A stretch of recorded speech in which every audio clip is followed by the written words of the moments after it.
Well, greetings and salutations, everybody. Welcome to the best damn movie-related show on the planet Earth, the John Campea Show podcast, coming from right here in our quaint little studio. I'm, of course, your host, John Campea. I'm joined in studio today by Ray Ora. Hey, everyone. Jonathan Voico. Welcome to Friday. Chris Carr. Hello. And most importantly, you guys are here. Thank you so much for being here and making this little show part of your day. And here's how today's show is going to go.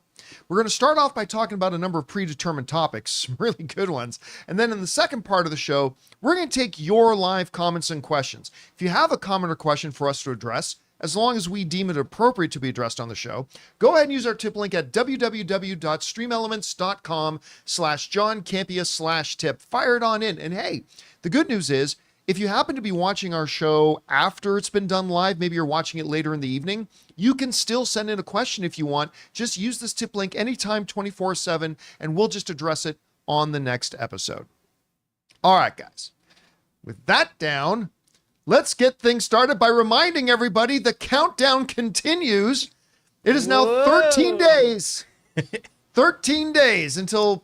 Well, I don't know if it's going to be the biggest film of the year anymore now with what Inside Out 2 is closing in on 1.3 billion. But my most anticipated movie of the year, nonetheless, Deadpool and Wolverine, 13 days away. Cannot wait.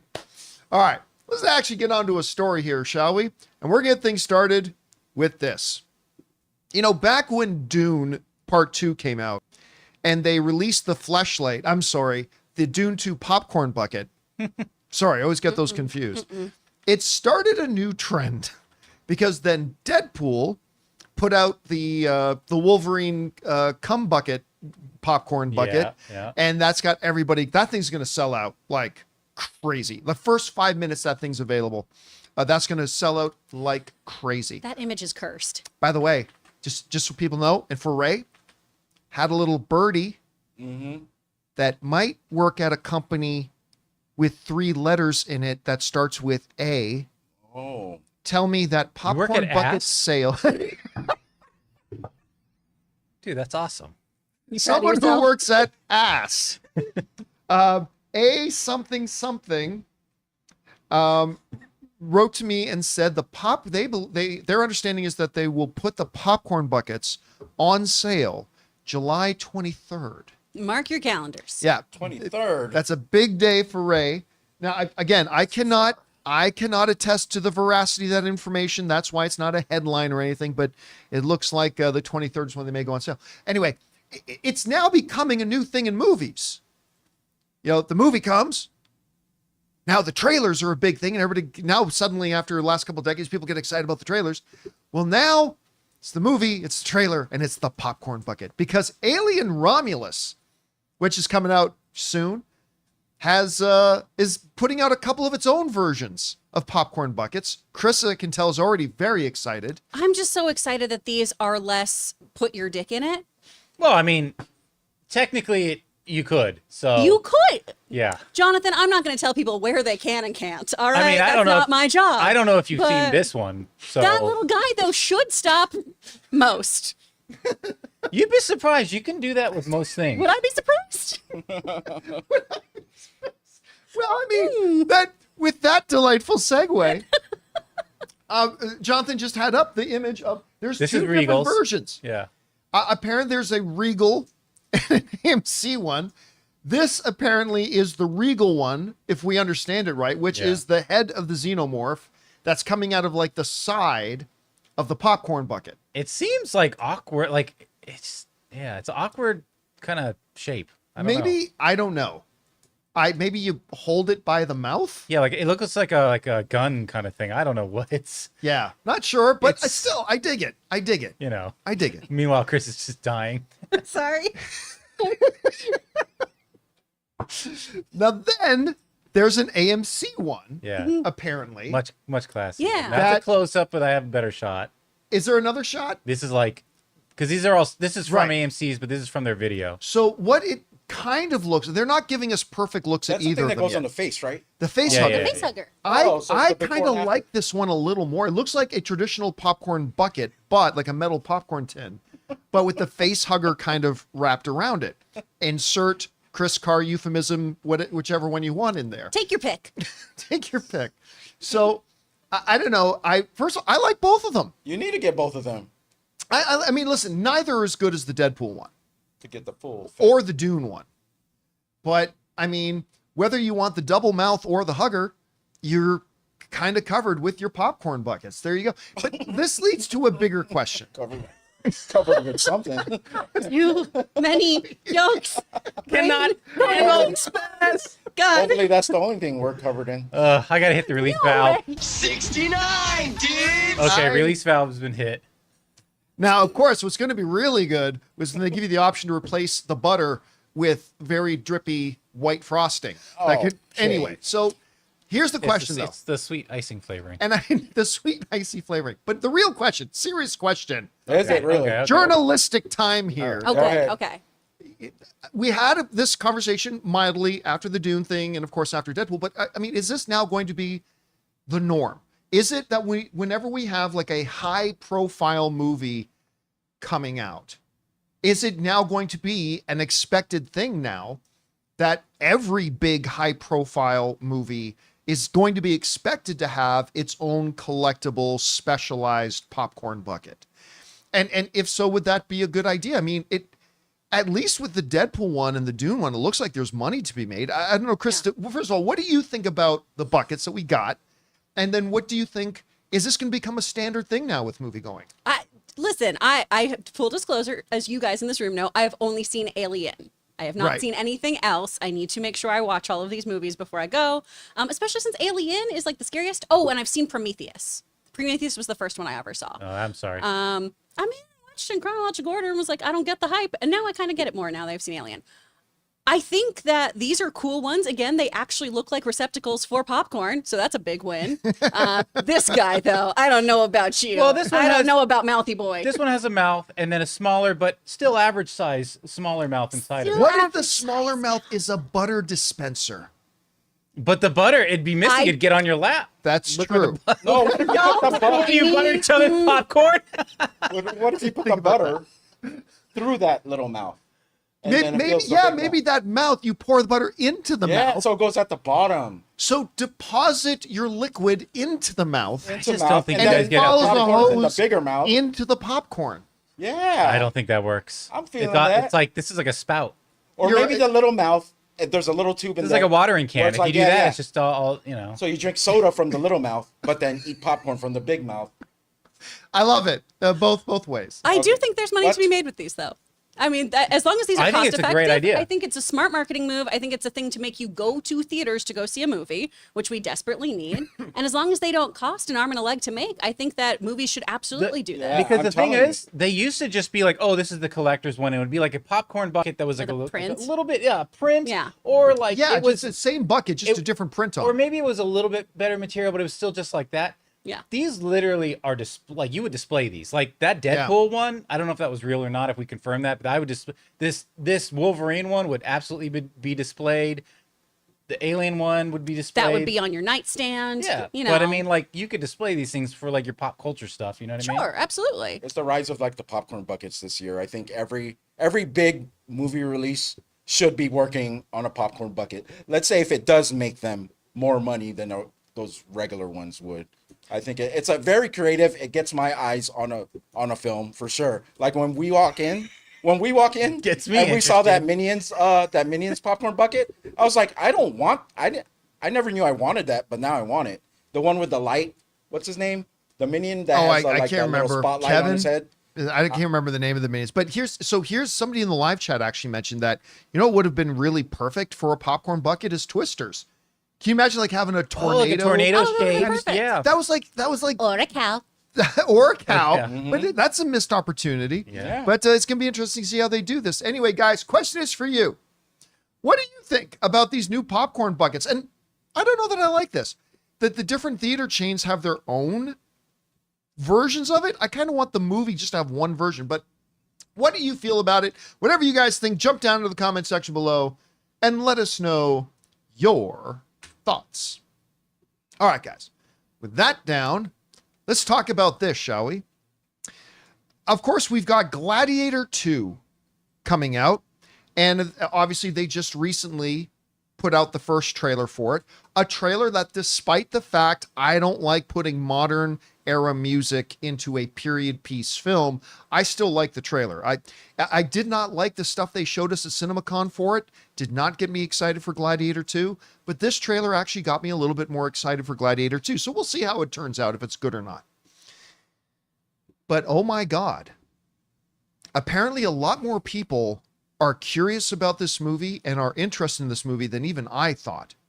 Because according to a report now in Deadline, it just became like the most viewed Paramount trailer ever in the first 48 hours, passing Top Gun Maverick by a lot.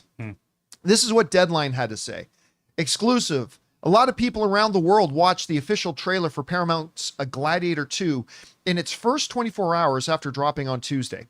So much so that it outstripped the debut trailer traffic of the studio's own Top Gun Maverick. You'll remember Top Gun Maverick then posted a 3-day US box office opening of $126 million. The Ridley Scott directed sequel to the 2000s Gladiator is viewed by 128 million people. Remember, this is just the first 24 hours. 128 million people around the world across social media platforms, including Instagram, TikTok, Facebook, YouTube, and X in its first 24 hours. Top Gun Maverick had 75 million. Dang. So, I mean, a hell of a lot more during the same time period. But then it also goes on to point out that in the 48 hours, it got 180 million views of it there. Okay. So one of the things that you've seen and heard in a lot of conversations going around about Gladiator 2 was, this one has never come from me, but you've seen it in other discussions. Gladiator's too old of a movie. You know, there's not going to be the moviegoers today. There's probably a lot of moviegoers today that haven't seen the original Gladiator. The original Gladiator is one of the greatest movies ever made, by the way. And that maybe there won't be a lot of interest. And listen, big debut trailers does not automatically equal big box office, but it does show you that people are interested. And there were a lot of people interested in Top Gun Maverick, and this thing just blew that away. Like, completely blew it away. So the question, Chris, are more people excited about Gladiator 2 than we thought? I don't know. How do you interpret this? I feel like we have so many just hot actors in this right now. And by hot, I mean actors who are on the rise. They also can be that. Up to you. But we've got Pedro Pascal in there. You know, we've got Joseph Quinn in there. We've got, oh my gosh, I am completely blanking on that wonderful actor's name who is playing Russell Crowe's son, who has had Paul so Mescal? much. Paul, thank you so much. He has had such critical acclaim in everything he's done. Yeah, he's a hell of an actor. You've got Denzel Washington, who I will watch in anything. I would watch this man read the phone book. I think this really stacked cast helps with an already very prestigious bit of IP. People really enjoyed that first Gladiator film, and I think this trailer is so beautifully shot and exciting. And if you were a fan of the original, I feel like, and I talked to my husband about this too, he was really excited about how this feels like this great continuation of the story, that it's being yes-anded. It doesn't feel too shoehorned for him. I know you're all mad at me. I still haven't seen the original Gladiator. I was a child, and my parents didn't let me watch rated R movies. Never got to it. But I'm excited about seeing this and watching the other one. I think this looks really interesting, really fun, heckin' violent. Let's go. All right, guys, question is for you. What do you make of this? Apparently, for a Paramount film, it's like one of the best results they've ever got from trailer, by miles outpacing the initial views of the Top Gun Maverick trailer as well. Are more people interested? I mean, I thought Gladiator 2 would definitely have an audience, but maybe it's going to be a lot bigger than we thought. Whatever you guys think, jump down into the comments section below and let us know your thoughts. All right, guys. With that down, let's move on to this, shall we? Some of you may remember the tale, nay, the legend, back when Sony had their infamous email leaks and the world found out that Sony was actually looking at doing a Men in Black and 21 Jump Street crossover, to which we all guffawed and laughed. But then a lot of us started to think about it more. And I'll at least include myself in this after thinking about it a couple of days, because I laughed at it first, like, how stupid are they over there? And then I thought about it for a couple of days and I went, you know what? I totally changed my mind. I actually think this could be really brilliant if done. Now, of course, it never came to pass, and maybe that's for the best. But something funny started to happen. Some of you might remember a couple of weeks ago, Channing Tatum actually started talking about a possible return to the world of 21 Jump Street, saying things like him and Jonah both really want to do one and they keep trying to take cracks at it and all that kind of stuff, right? Well, maybe, just maybe, this Men in Black 21 Jump Street thing might be back on. Why? Well, this comes to us from MovieWeb, who's writing this. As per productionlist.com, which, by the way, we've found out, turns out almost everything we've ever referenced from these guys ends up being true. But as per productionlist.com, a website that regularly tracks the pre-production of major motion pictures across film and television, the untitled Men in Black project is listed as a feature film to begin shooting in January 2025 in London. The project summary has details for Men in Black International, which was, of course, a major flop, used as filler, and has, as no official plot for the rumored MIB film has been released at this time. Okay. Now, granted here, we are going to make a couple of assumption leaps. Okay. We're going to take some guesses here. We have talked in the last number of months about a number of projects we first found out about through production lists, and it turns out they were pretty accurate. So let's make the assumption for now that this is true. That as of this moment, there is an untitled Men in Black project that is scheduled to start shooting in January 2025. Understanding that their last Men in Black movie was a complete flop. And you had great star power in it. You had Chris Hemsworth, you had Tessa Thompson. I mean, you had a stacked cast. And that thing flopped. Wasn't very good either, but completely flopped. Should we assume that they're just taking another shot at it? Or could it be something a little bit different? And could it be that it wasn't complete coincidence that just recently Channing Tatum was talking about the 21 Jump Street universe again? And could it be that this might actually be the Men in Black and 21 Jump Street revival? I mean, listen. Will Smith has found himself, after spending some time in the penalty box, he's found himself back in favor again. He's looking for a new project to get involved in that could be popular. Channing Tatum wants back into 21 Jump Street. I'm going to make a guess. And please understand, this is just me guessing. I'm going to take a guess that I think this is a Men in Black 21 Jump Street crossover. Again, just a guess. I'm not basing that on anything. I'm not putting any money on it. But my guess would be it is, because I think this would work for everybody involved. It would definitely work for Will Smith. Channing Tatum has already adamantly expressed that his enthusiasm for wanting to return to that world again. We didn't hear from Jonah Hill, but Channing Tatum says Jonah Hill really wants to do it again. And I don't think you can do a standalone Men in Black movie after the failure of the last one. So that's my guess. And you know what? If I'm right, and I'm probably not, but if I am, I think it's a great move. I think if you want to step up to the plate and take a swing, I think this is something you take a swing with. Anyway, Chris, you hear about this. Let's go in reverse with you. Sure. Would a Men in Black 21 Jump Street movie be a good or bad idea? And then moving on from that, what do you think about the possibilities that it's actually true or not true? What do you think? I mean, my knee-jerk reaction hearing this is, what a weird movie. I don't want it. But back when we had those Sony leaks, gosh, almost a decade ago, this was in talks, right? This was one of the things that came up then was, is this a real kind of idea? 21 Jump Street meets Men in Black, blah, blah, blah. And Channing Tatum at the time talked about how it was one of the best scripts he had ever read. That's right. Yeah. And he loved it. It was specifically, it's one of the best scripts I've read for a third installment, which is also a nice little caveat there. But he really loved that script and really believed in it. That's something that gets me a bit more on board with this idea of how much he wanted to do this, how much I really enjoyed those Men in Black movies. I was not a big fan of the Chris Hemsworth one, but I love those Will Smith, Tommy Lee Jones ones. Vincent D'Onofrio is perfection in that first movie. Oh my so God. Good and so gross. Joe Rotter. Yeah, it's so great. So I think there's a lot of potential for something really fun and weird in there.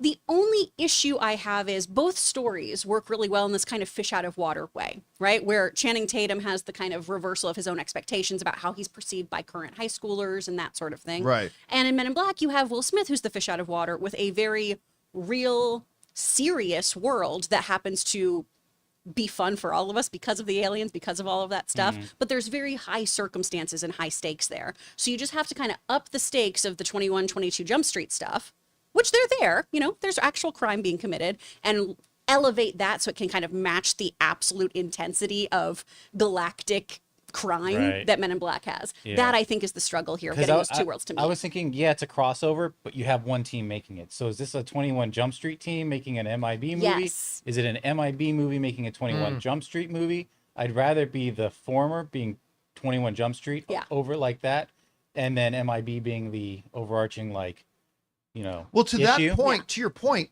my first question would be, if we found out this was real, my first question would be, are Lord and Miller going to be involved? Right. Yes. That would That's be the question absolute number one. And there are people who understand MIB, so they could bring the sensibilities of 21 Jump Street and have that respect for the lore of MIB.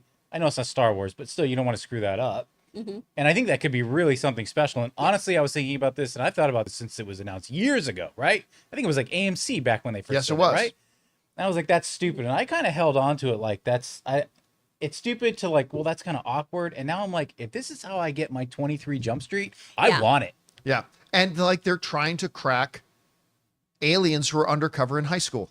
Yeah. And I am all for trying to see Jonah Hill and Channing Tatum exactly. now at their age trying to pass themselves off as high school students. I mean, it's going to be great. I want it. I completely want it. Anyway, guys, question is for you.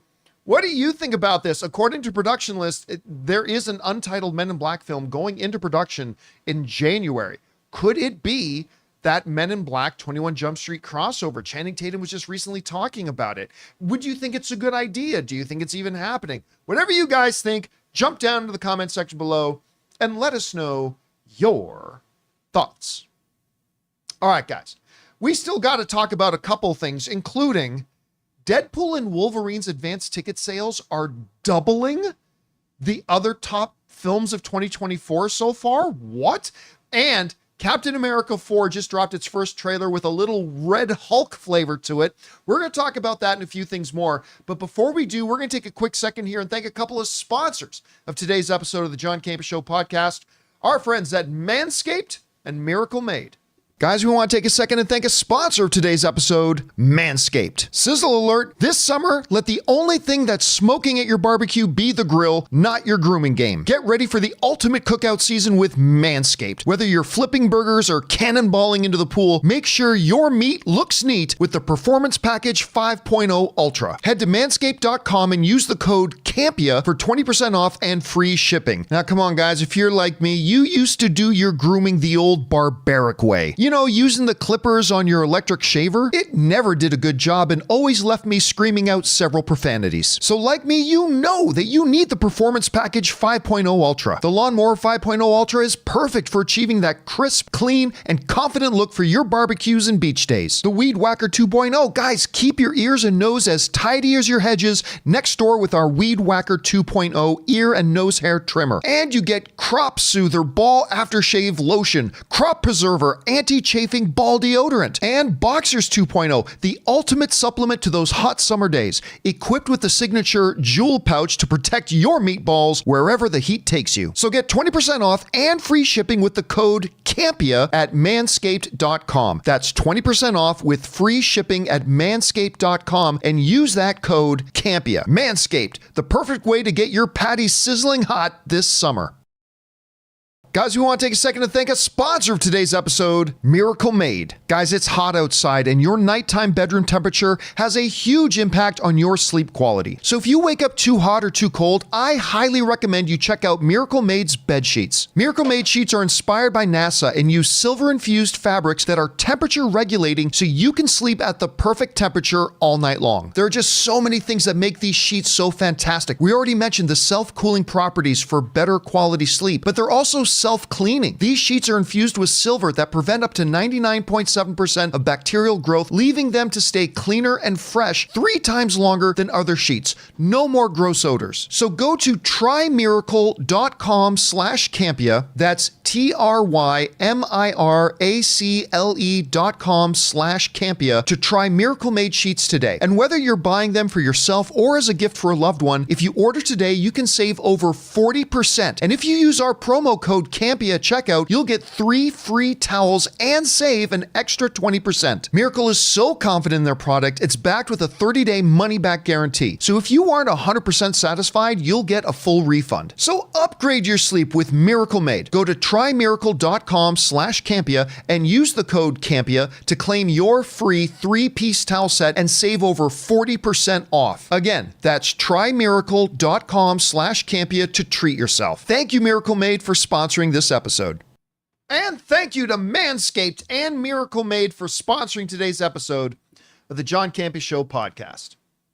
All right, guys, with that down, let's move on to this, shall we? All right, so Deadpool and Wolverine's coming out in 13 days. We've been counting down what can be said that hasn't been said already. It's going to be big. We've already seen projections at the high end around $200 million opening weekend. At the low end, around $165 million opening weekend. Either would be the biggest opening of the year, and either would also be the biggest opening all time for any R-rated film in history.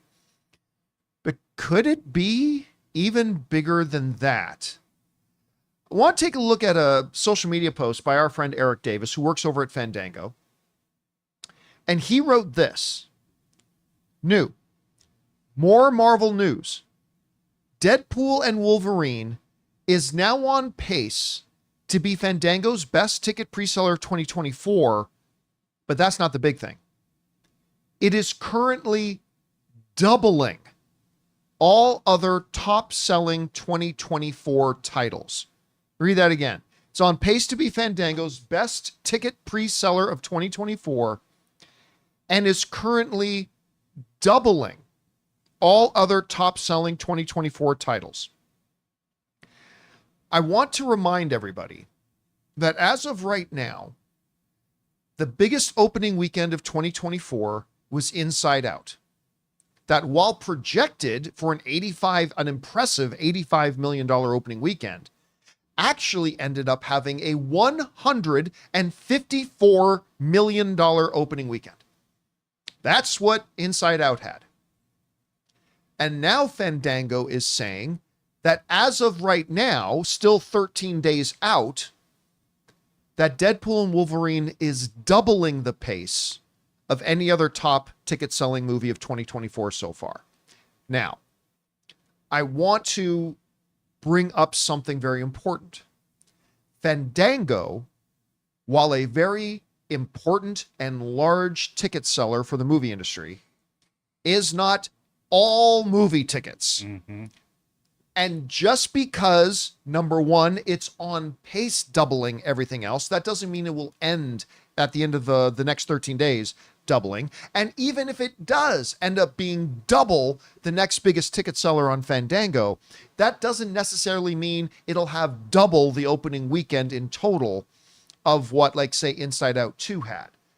Because I can already, hear some people going, double? So it's going to have a $300 million opening? Woo! I do not believe that Deadpool and Wolverine is going to have a $300 million opening. But even with that out, I went today, Ray, to the AMC website again, to the advanced day, that's the Thursday, July 25th. There were triple the amount of theaters playing Deadpool and Wolverine than the last time I checked.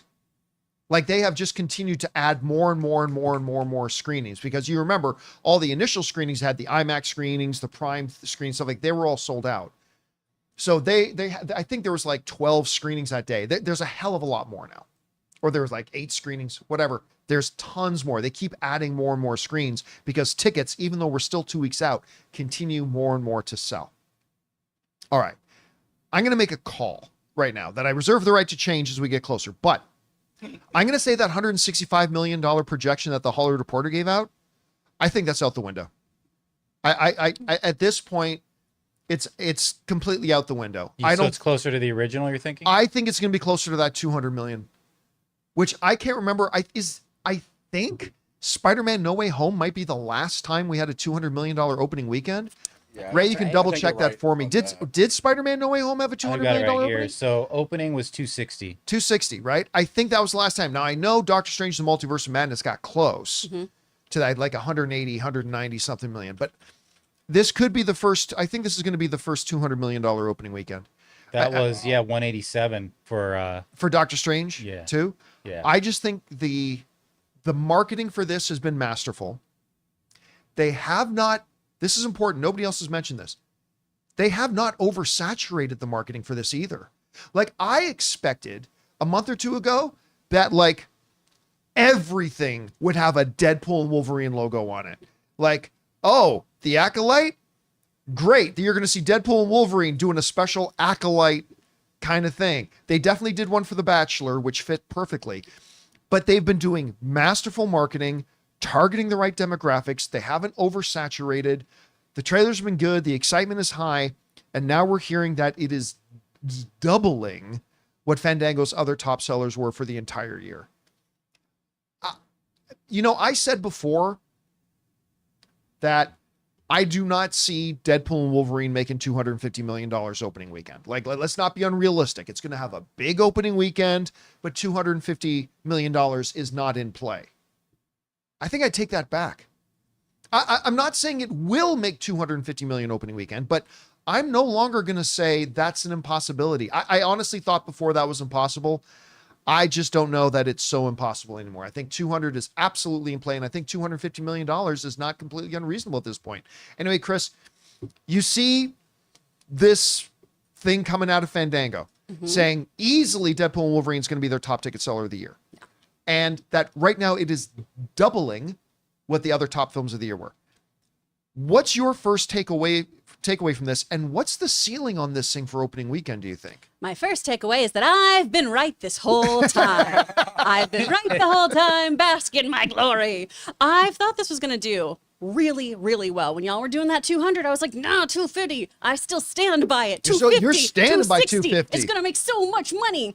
We have had, for those of us who are really into superhero fare, we've had a drought. Yes. Yep. And one that we needed, frankly, just because we needed to work on quality over quantity. And that is what Disney has been saying is their whole thrust this year, is really working on that quality.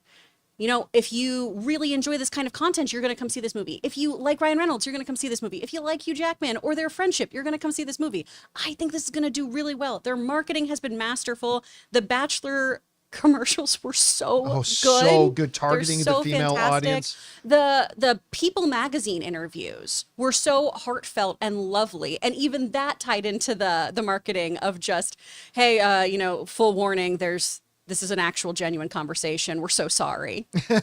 The little quips too of everyone should get to work with their best friend. I hope I get to one day. Right. All of it has been so good and just makes you want to go see this movie, so that even if it isn't that good, and I think it will be, I do think this movie is going to be really well done, but even if it's not, you get to see a pair of best friends have the best time. And at the end of the day, I think that's kind of enough.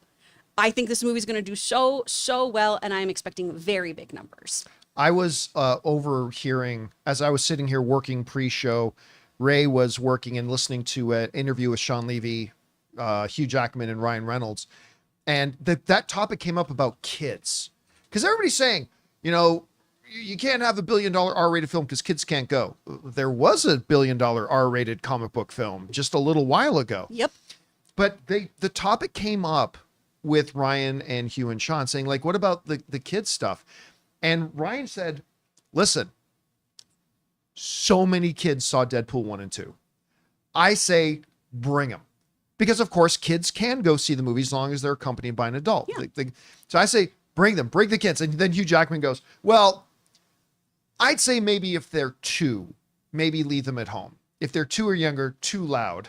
And then Ryan is like, or if they're like over 80, because they may not be able to hear anything. So it's like under 2 and maybe over 80. Otherwise, Everybody should go. I think there's been so many people who've been so concerned about that, oh, well, the kids aren't going to be able to go. Kids aren't going to be able to go. Yeah, they are. Kids are going to go. Parents are going to take them to see this. Parents are going to take all kids you have to see do this. is look at these events that are going on and look at all the kids that are like with their parents or not, that are like in line for autographs and in the they're not doing that, but like, oh well, hope I get to see this on streaming someday. Like they're going. Yeah, they're going to go see this.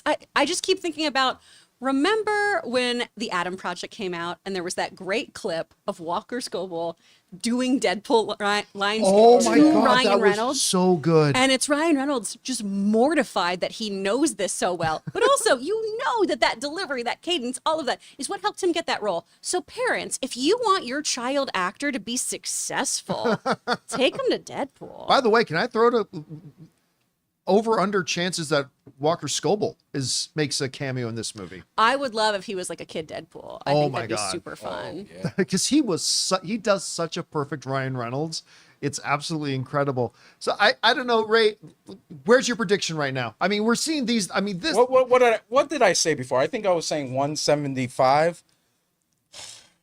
Oh, I'm surprised you didn't say I'm 500 gonna go with million. Chris. I'm gonna go with Chris. Yay! I'm just gonna ride that. You're gonna go 250. Oh my gosh. I'm gonna ride that. I'm gonna get the back seat. Chris is gonna be driving. We're gonna be going to that. We're going to die in that car. We're gonna be 250. You know what? That interview I was listening to was from Variety, and just the beginning about how they came up with this. It was movie a great interview, and like what they wanted, and you know, because like Hugh Jackman didn't want to do this film unless it was good. There was a good script, and just that whole story makes me believe that we are in for one of the best comic book movies we've ever seen. There's no reason for me not to believe that. After just, you could see like the love in that interview that they have to give us their best in this movie. They said something really neat in that interview where Sean and Ryan were saying, you know, we were constantly in contact with Kevin Feige, and they said, I think for like 7 months or something like that, they were going back and forth, and they just weren't able to crack the story to make it perfect, right? And Kevin would just keep saying, okay, we're not there yet. We're not there yet. And they would come back to Kevin Feige with a story idea, and Kevin Feige would say, we're not there yet. But then Hugh Jackman called them. He called Sean Levy and Ryan Reynolds and said, okay, I'm in. And he said, then we made our next call to Kevin Feige, and Kevin said, okay, I don't think we're quite there yet. And they said, well, Kevin, what if we brought Wolverine into it? And they said, like, within 24 hours, we had our story idea. And like, they worked on it for months and months and months. And Kevin Feige kept saying, nope, it's got to be perfect or we're not doing it yet. It's got to be perfect or we're not doing it yet. And they also mentioned characters a lot of times. Yes. What the best part of that interview was Hugh Jackman said, and not only for his character, but every character that's going to appear in this movie, it felt like they were writing like it was their movie. Their children. Said they felt it was their writing children. like they said, the writers and the producers, Hugh Jackman said, he said, I've never felt in a movie like the writers and producers were truly caring for every single character as if it was their own children. Yep. And he said, the care I saw they were putting into Wolverine and all that kind of stuff.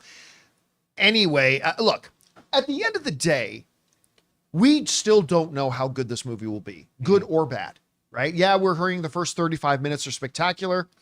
So was the first 30 minutes for Lightyear. And we all saw how that turned out. So maybe it'll be good, maybe it'll be spectacular. But what is turning out to look like a certainty is we may be looking at the first $200 million opening film since Spider-Man No Way Home, which would be incredible. Anyway, guys, question is for you. What do you think about this? Fandango is saying right now, Wolverine and Deadpool, or Deadpool and Wolverine, is doubling what the top films of 2024 are in terms of advanced ticket sales. How big of an opening weekend do you think this can be?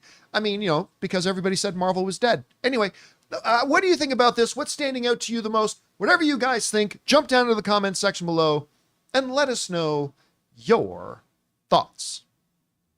All right, guys. With that down, let's move on to this. Despite a lot of reports that said there was going to be a Captain America 4 trailer yesterday, the trailer did not come, but it did come today as they dropped the first trailer for Captain America Brave New World. Now, some of you may know that we saw a bunch of footage for the new Captain America at CinemaCon this year.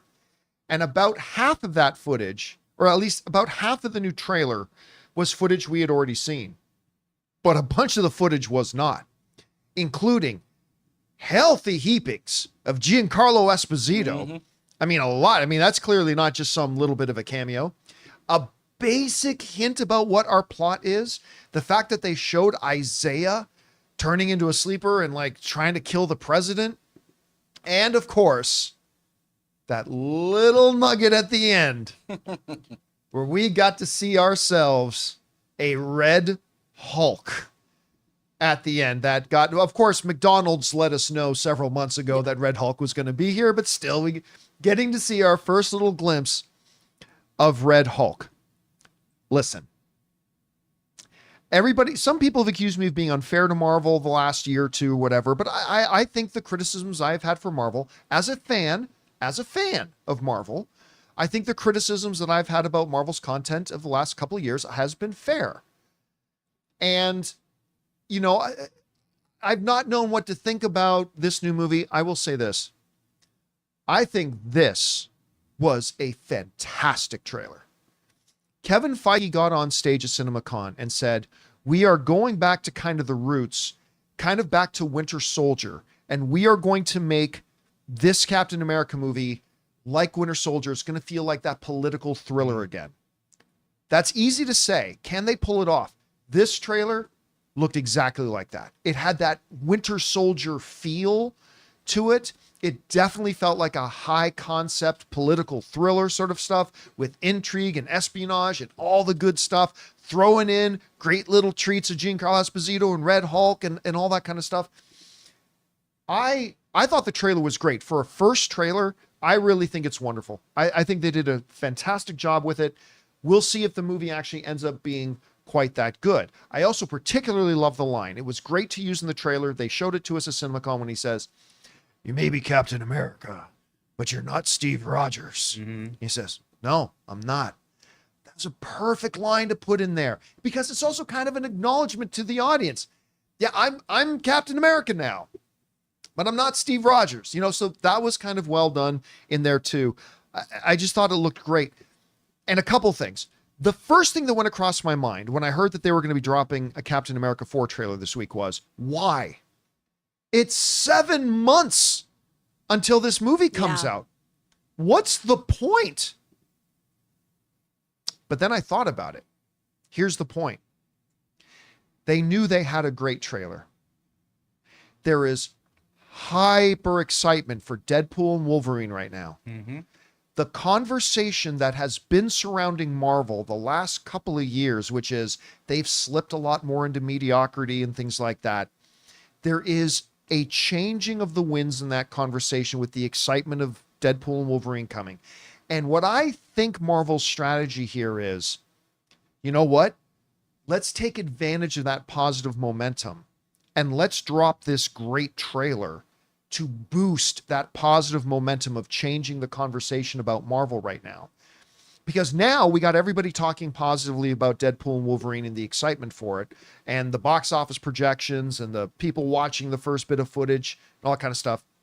Now they're adding to that, dropping an incredible trailer.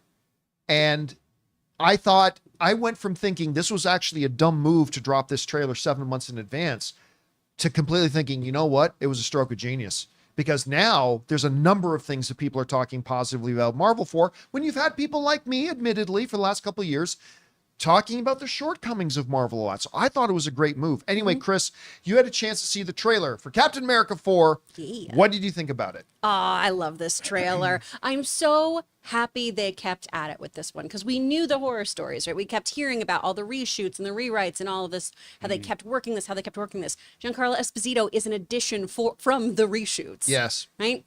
And clearly the right moves seem to be made here.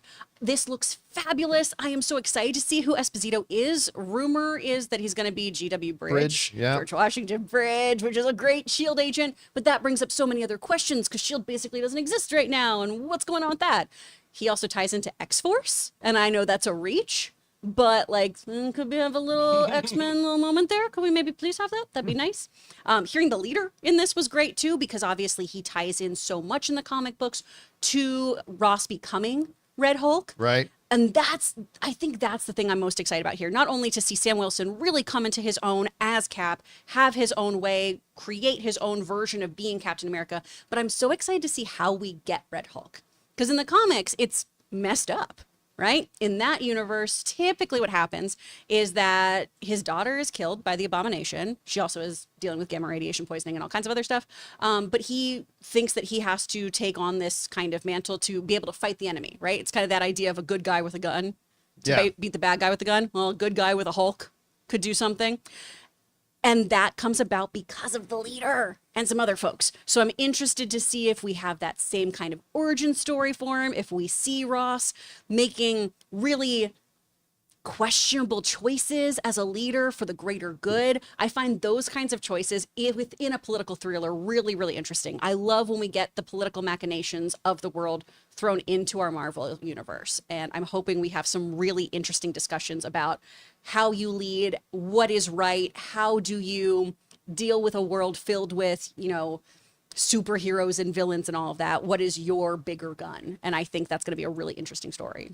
One of the interesting things that really stood out to me in the trailer was in the conversation in the Oval Office with Sam, the president says, I want to talk to you about making Captain America an official military position again. Exactly. That's not what they said in that scene in the footage we saw at CinemaCon. In the footage we saw at CinemaCon, he says, I want to talk to you about helping me to reestablish the Avengers. Well, that's two completely different That's things. two completely different things. But I mean, it might be something that he does say to Sam in another part of the movie and they just edit it in there. But in the footage in CinemaCon, when he's talking to Sam in the Oval Office, he says the reason he wants to talk to him is about reestablishing the Avengers. Right. And here it's about, I want to reestablish Captain America being an official military position And I again. hope it's that. That's so interesting. I think those are two different conversations because there was a boardroom table in that scene where he was talking about the Avengers, and this was in the Oval Office. So he's probably reeling him in, and then he's like, I want to make you a military asset. And Exactly. He's like, oh, man. I also want to point something else out. Okay. One of my biggest complaints about Marvel over the past couple of years, and a lot of people have had this complaint about the disconnectedness of it, but sometimes it's really practical. For example, I don't know, in the Eternals, a planet-sized being started to emerge out of what I think was the Indian Ocean and has never been acknowledged anywhere. But for those of you paying attention, in a couple of shots in this trailer, it looks like, and let's pull up the next one there too. It looks like you can see at the top that's coming out of the ocean there. That's coming out of the ocean there. You can see at the top of the screen. And then I spotted this. I was like, reel it back. As the rockets were being launched out of the ship, it looks like they're actually fighting around Tiamat, the Celestial, coming out of the water. Because that's not, what else would that be? That doesn't even make sense. It has to be. Yeah. And then there's this shot, which is the hand. Which you can totally see looks like the hand coming out of the water, which would make sense because maybe, and now we're just speculating, but maybe like the world is about to go to war over harvesting the materials, the resources that are in Tiamat. I know some people are speculating adamantium, but it looks like at this point, X-Men are going to be coming from another reality into our world. So I don't know if it's going to be adamantium or not. But it looks like, we can't say for 100% certainty. I can. But it certainly looks like they're finally going to acknowledge this giant space god coming out of the ocean. I'm just so happy for Rob. I know. I'm just so happy that Rob will finally be able to rest. Somewhere Rob was like... He just Breakfast Club fist pumped and was like, at last. Freeze frame. Yeah. He freeze framed. I don't know. Ray, you saw the trailer. What'd you think about it? Because you saw the CinemaCon stuff as well. I'm going to go back to that interview, right, John, that we were saying about that. You don't think that is there a chance that there's a little bit of this movie, maybe a little hint of it in Deadpool Wolverine? Because remember when they were talking about how Kevin Feige kept asking for certain things to happen in the movie, and then they were finally like, all right. Do you think there's anything? I don't think so. No? No. Because, okay. Well, I mean, look, I can't say, I'm not saying for certain there's not, but nothing that I've seen coming out of this suggests that I don't think they're going to want to use Deadpool in any way, shape, or form to be a marketing tool for Captain America. okay. You know, well, the you trailer. never know. Huh? You never know. Yeah. The trailer is great. I want to see more of the Red Hulk. There's- Obviously, Oh, yeah. everybody does. It's Tom Clancy meets Marvel, so He's pretty much not. This is not a fair fight. I mean, Well, it's I mean, got okay, I brought that up. We were talking about that before the show, right? Like, here's the thing. Okay, it's Red Hulk. Sam cannot fight a Hulk. He slammed his shield down already. Yeah, I His mean, main weapon. Like what? Like what is? All due respect to Sam, who's a great character in the MCU, but what's almost anybody I gonna mean, Captain do America. against? It didn't matter. Even if it was Chris Evans, he wouldn't be able to do anything. No, I mean he might be able to, keep Hulk occupied for a Yeah. bit, just kind of like when, look, Steve Rogers went one-on-one with Thanos and was able to stand there toe-to-toe with him for a bit. I'm talking pre-getting Mjolnir.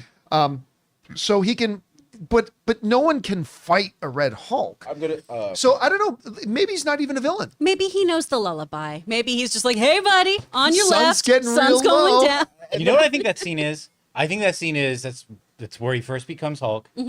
He loses his mind for a little bit. Yeah. Sort of like, Or he gets manipulated. yeah, Maybe.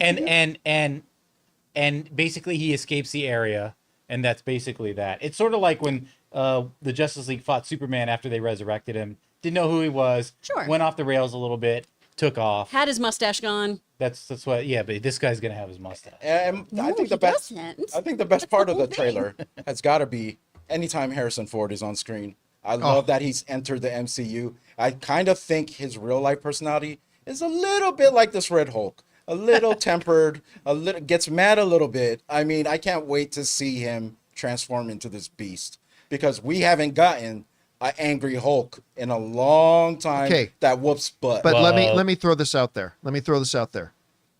You notice that they showed us Red Hulk, Well, his calves. but they didn't show us his face. What if they make a swerve here and Red Hulk isn't Oh, Thunderbolt isn't Ross? him? I'm not saying that's the case. Just to be clear, but I'm saying, they didn't show us the face. Like they let us see that Red Hulk is there, but they didn't show us the face. Everybody knows that, well, Thunderbolt Ross becomes Red Hulk. What if it's somebody else?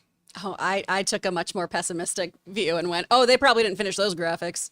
That probably looks rough. Well, yeah, maybe. Because Anne was saying, when Anne and I were watching the trailer today, she goes, are they going to make his face like Harrison Ford's face be Heck Red yeah. Hulk's face like they did with Mark Ruffalo? You I'm have like, to. yeah. And Yeah. can you imagine Harrison Ford's get the fuck out of my house kind of like look on his face doing that? Oh, that'd be so good. I want him to say that at least once in the. By the way, if you guys don't know the reference, look online, go onto YouTube and look Harrison Ford. And was it Chris Angel? Yes. No. Or no, David it's Blaine. David Blaine, yeah. David Blaine. Chris Angel. How dare you? I don't care. How dare you, sir? How dare you? So David Blaine, Harrison Ford, magic trick. It is one of the funniest things Harrison Ford's reaction is one of the funniest things I've ever seen in my life. Get the fuck out of my house. Go check it out. It's really, really funny. Anyway, just a quick thought. Hey, Jonathan, what did you think about the trailer? It was cool. No, like I said, man, Winter Soldier is my honestly, it is probably my favorite MCU movie. A lot of standalone. people feel that way. And this is a return to it, and I was like, oh man, this is getting the feels. Like I said earlier, it's Tom Clancy meets Marvel, but you're still gonna get some really great action in this stuff. That's not the last you see of Red Hulk. I do think in that particular scene, that's where you first see him and he takes off whatever. We'll get more of that. I'm actually really excited about the Celestial being involved. I know that seems like it's not just a vindication. I like where it could be heading. Why, you know what I mean? Why are the nations struggling over this? Like, what does it have other than a mountain? So here's a question I have. Over under 50% that at some point in this movie, deep cut, Harrison Ford says, get off my plane. He's gonna say, "Get out of my White House." Get out of my way. President, maybe he's on Air Force One. If he has a chance to say, get off my plane. I mean, I don't know. Maybe he says it. Maybe. I mean, there's 100% chance that we're going to have a lot of pointing acting. There's going to be Hulk doing a lot of this. He's not going to be all fisty McCuffs. He's going to be like, listen here. I really do feel like the rewrites and the reshoots of this is, and then what they were doing, like the comments you said about Deadpool, like this has to be perfect, that I really do think they acknowledged their shortcomings and they're refocusing the MCU. That's my hope. All right, guys, question is for you. What did you think about the trailer of Captain America 4? I thought it was really good. I mean, I still don't know if the movie's going to be any good or not, but the trailer, chef's kiss. I mean, I thought they did a great job with the trailer. How do you guys feel about it? Whatever you guys think, jump down into the comment section below and let us know your thoughts. All right, guys, with that down, it's time for us to move on to the most important part of the show, which is taking your live comments and questions. But before we do, we're going to take a quick moment here and thank another sponsor of today's episode of the John Campea Show, our friends at BetterHelp.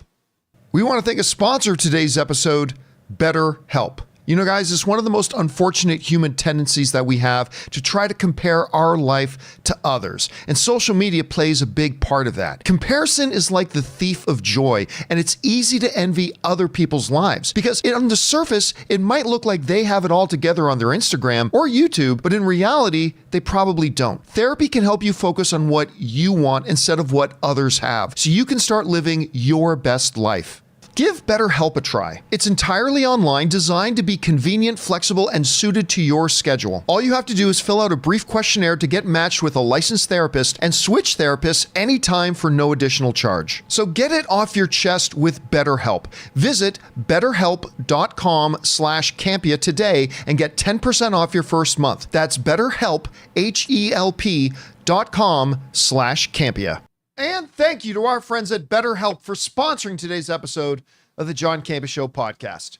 All right, guys, with that done, let's get to your questions here, shall we? Jonathan, what we got up first? Brent Gilson says, you mentioned how the Popeye game played similar to Donkey Kong. Fun fact, the OG Donkey Kong was supposed to be a Popeye game. Oh, really? But Nintendo couldn't acquire a license, so Miyamoto created original characters. Its success allowed them to get the license. Is that true? That's crazy. That's wild. If that's major video game history. Yeah.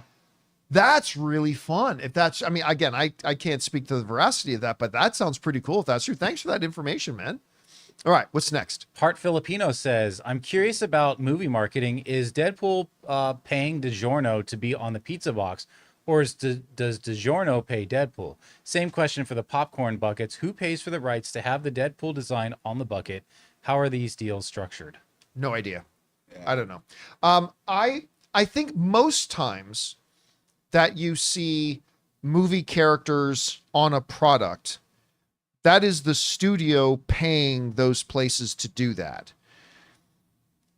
But there have been some, like I know with Star Wars, in years gone by, it's been the reverse. It's been like, oh, you want a Star Wars on your burgers, you're going to pay us. So it really depends on the individual film and the circumstances surrounding that. So with the popcorn buckets, I'm pretty sure that's a studio thing. But now we're seeing that like Regal and AMC have two different alien popcorn buckets. I think I remember listening back on one of the AMC quarterly reports, it's their marketing team, and they go to the studio and get approval. So they get a larger cut of those popcorn buckets, and the movies get a cut of it. Yeah, probably. So, that makes sense.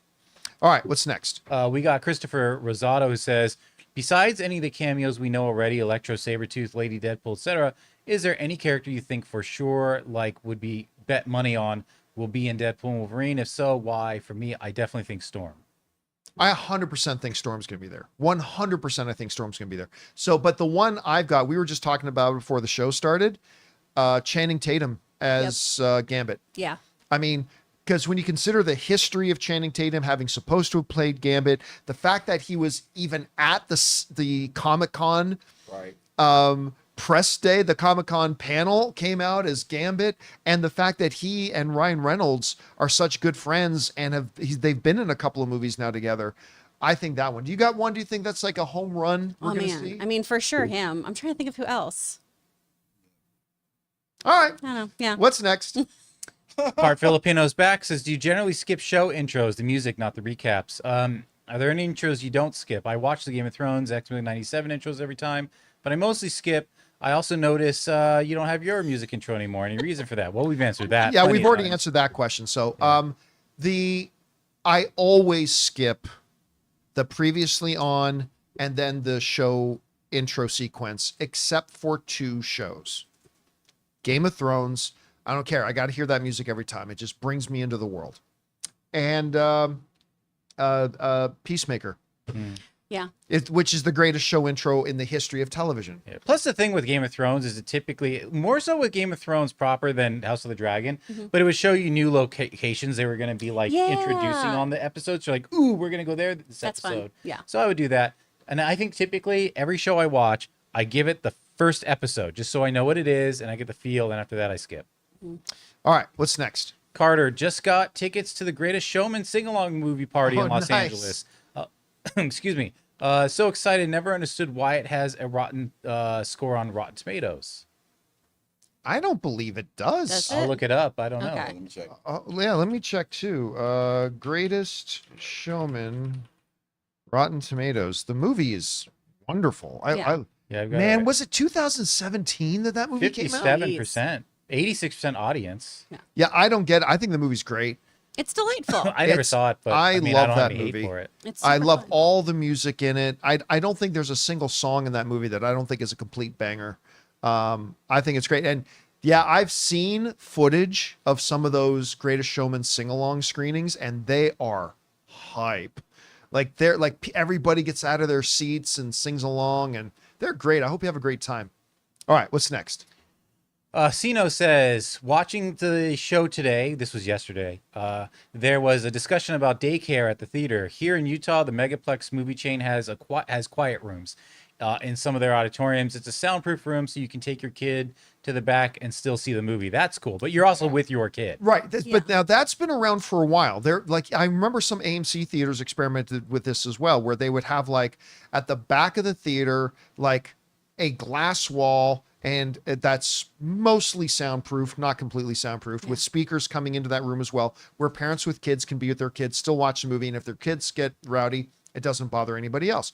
It's a great idea, but that is a very different thing from daycare. Yeah. Like daycare would be the freaking golden ticket for movie theaters, because it would alleviate the problem of parents not being able to go because they can't find a sitter for the kids or whatever. It would be amazing.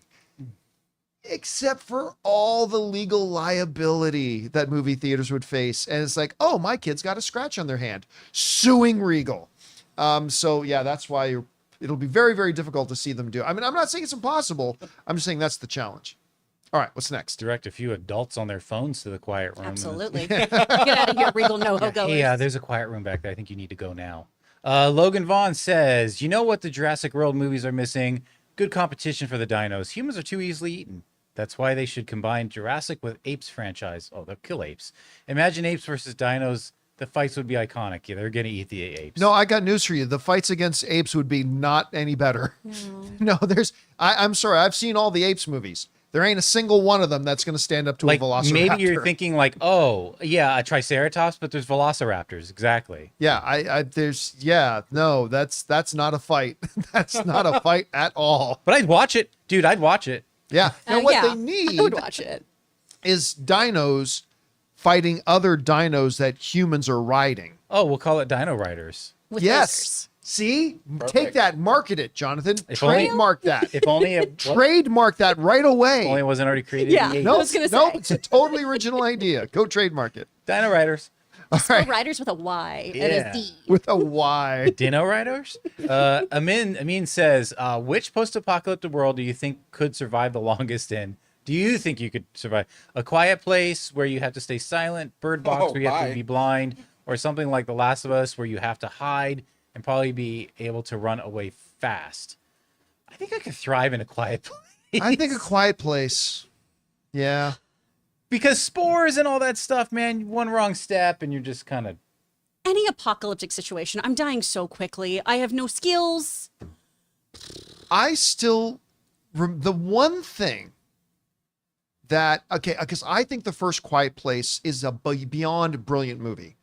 I thought it was probably the best movie of 2018. I'm still upset that it didn't get nominated for Best Picture at the Academy Awards. I think it's ridiculous that it didn't. I think that first movie is a straight up masterpiece. I love it. But the one logic thing in The First Quiet Place movie that never sat right with me was there's this great scene where John Krasinski takes his son down to the river to collect some resources, right? And he shows his son, hey, here by the roaring river, woo, we can yell and we can talk. It doesn't matter because the overwhelming sound of the rushing river drowns out any other noise, so they can talk and everything's fine. To which I went, so why not set up camp there? I understand you got a house and everything, but look at how you have to live every day. Wouldn't it make sense to build a little something? I don't care if you got to live in tents. Wouldn't it be a little bit better to actually live at the river where you don't have to worry about noise? Or, oh no, if I accidentally kick over this chair, the monsters are going to come and eat me. I would just live by that river. So that's the one logic thing for me that never really in a van happened. down by the river? Even in a van. Put Chris Farley in the next one and have it a CGI Chris Farley. Oh, no. Van by the river. You're good to go. There you go. No, I take that back. No CGI in Chris It'll be Farley. Paul Hauser. Yeah, just put Paul Walter Hauser Yeah. in. You're good to go. All right, what's next? Christopher Wasato says, so Thursday, so many scoopers claim the Captain America 4 trailer would drop that day, even counted down to an exact time, then nothing but them saying it will be delayed till later, and then saying not coming out today. Why do people believe scoopers? I know. I wish today it had come out. What the hell? Okay. Of course, this was sent yesterday, so. Yeah. I think in this case, it's coming from a scooper by the name of Daniel Reichman, who I should mention I have never met. I don't know anything like that. But Daniel, this is why I say whenever a story comes from him, or there's like a Twitter one like My Time to Shine or something like that, I always say, guys, if it comes out, let's think about it, let's discuss it, but also take it with a giant grain of salt that it's not necessarily gospel. Because Daniel has been wrong from time to time. Like recently he said Pedro Pascal was wrapped on Last of Us. Only then the studio come out the next day and say, no, he's not. You know, this thing that it's coming out this day. But the reason people will pay attention to guys like that is because while they are wrong sometimes, they're often right too. Right? So that's why when a scoop comes out from one of these guys, I don't say discard it. It's ridiculous. I say, okay, that's interesting. Let's discuss it, but file it away. Don't take it as gospel truth. File it away, and don't discard it. But, you know, the fact is that guys like Daniel are often right. They do get it right a good amount of the time, and sometimes wrong. So we don't discard it immediately, but we don't take it as gospel truth when it comes out too. I think if you stay living in that little area when it comes to scoopers, I think you'll do well. All right, what's next? Anonymous says, what is being smoked on the Disney Star Wars lot that good writers like Hedlund become shite? With my tinfoil hat on, knowing the shares Lucas has, he might still be calling all the creative shots through Kennedy. He did handpick her to run Disney. He's not doing that. No, he's not. I mean, George Lucas did indeed handpick Kathleen Kennedy. Yeah. And I think it was on paper at the time, it was the right choice, but you can often do, as we say all the time, you can often in life do the right thing and have it not work out. Right? I was just talking to Jonathan earlier at the World Series of Poker. This one dude went all in with pocket aces. It's the right thing to do. You have the best hand in poker, but he ended up losing the hand. Does that mean it was the wrong thing to do? No, but it didn't work out. George Lucas is not an idiot. He picked Kathleen Kennedy for a reason, but it didn't work out. That being said, I don't know. Look, all I know is this, and I talk about this a lot. People who don't have any fucking idea how to write shit think writing is easy. It is not. So even when you get sometimes great directors, you're going to end up sometimes where they don't put out such a good movie. Even if you have great writers, they won't always, not everything they write is going to be great. It's very, very rare in life that you come across a Christopher Nolan or hell, I was going to say why am I Tarantino? I was even going to say Quentin Tarantino, but even Tarantino had that awful Death Proof movie. But so like, it's like everybody thinks the things people do in Hollywood is just easy. No, it's monumentally hard. And even the best of the best will turn in crap. Hedlund's a great creative in Hollywood. Acolyte didn't work out. I mean, there are some people who are watching it and enjoying it, and that's awesome if you are. I had to tap out of it. I really thought it was quite atrocious. But it happens. It's just part of the reality of it. All right, what's next? Louis, just to let you know, writing is taken very seriously in Hollywood. It's just you're kind of picking bad examples. Again, that's a comment coming from somebody who has no fucking idea. Listen, every time somebody sits down to write a script, they are putting every ounce of their heart, soul, and passion into it. They are trying their damn best. And everybody just thinks, no, it's easy. So if it turns out bad, that's because they didn't care. Because there's lots of examples where it's just awesome writing. Yeah.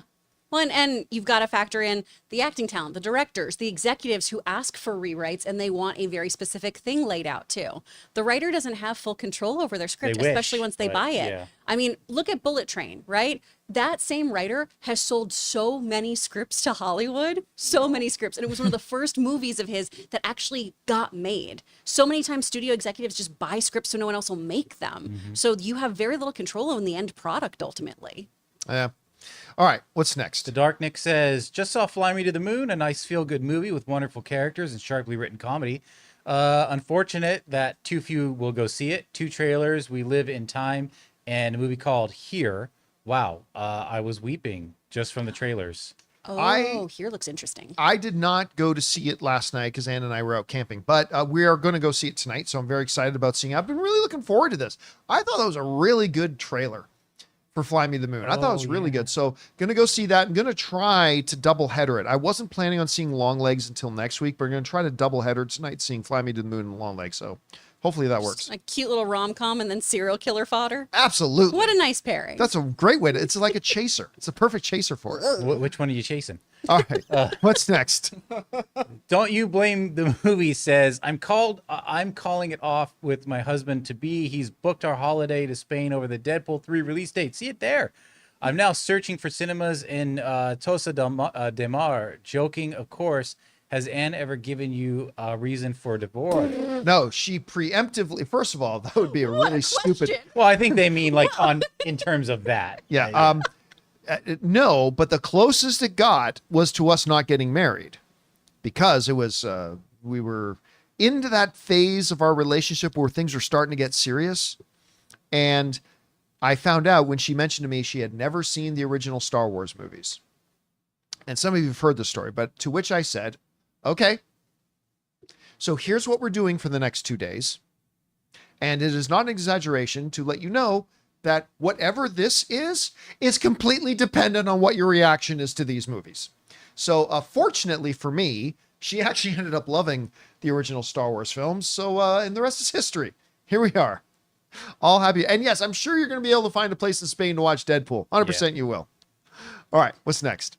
Spider Yavnik says, I love the Boys series, but I acknowledge it has its share of plot holes. For example, in the latest episode, Homelander sends Black Noir and the Deep to kill the boys, which means he knows where their base is located. Why doesn't he just fly and laser them himself? No. You missed a very important part of that. It's a Batman theme. That there's, number one, he can't be involved in any of that because he knows where their base is, because they are working for the CIA.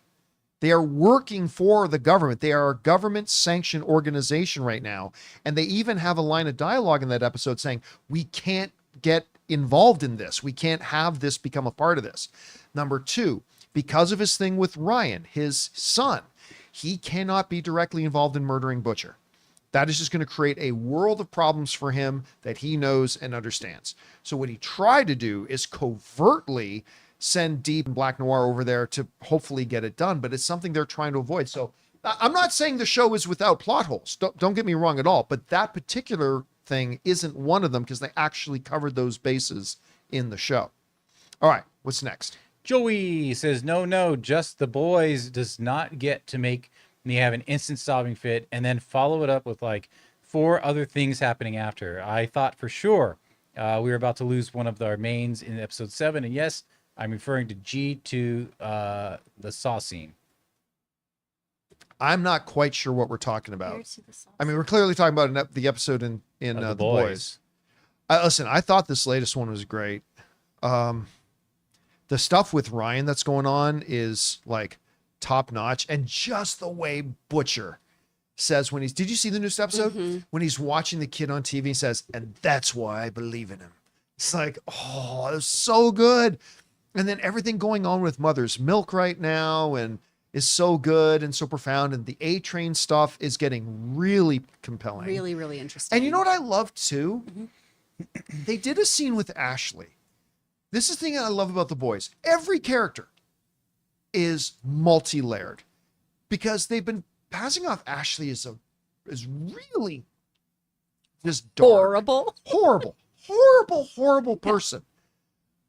But then in the midst of that, A-Train shows up and says, where's your assistant? I fired him because he didn't bring me this. But then she later reveals, I fired him to get him away from here because this place will turn you into a monster. And it's like, yeah, you even the fact that they give every single character depth is amazing to me. I loved the episode. Well, and so many of these terrible traits or behaviors that they have are coping mechanisms. Yes. Because of how horrific their day-to-day is. And it makes you sympathize with even the most deplorable people. It's so well written. God, it's so good. Even for Homelander. Like they've had episodes how did you make me feel empathy for this horrible creature? Yeah. And yet they find ways to do it. It's crazy.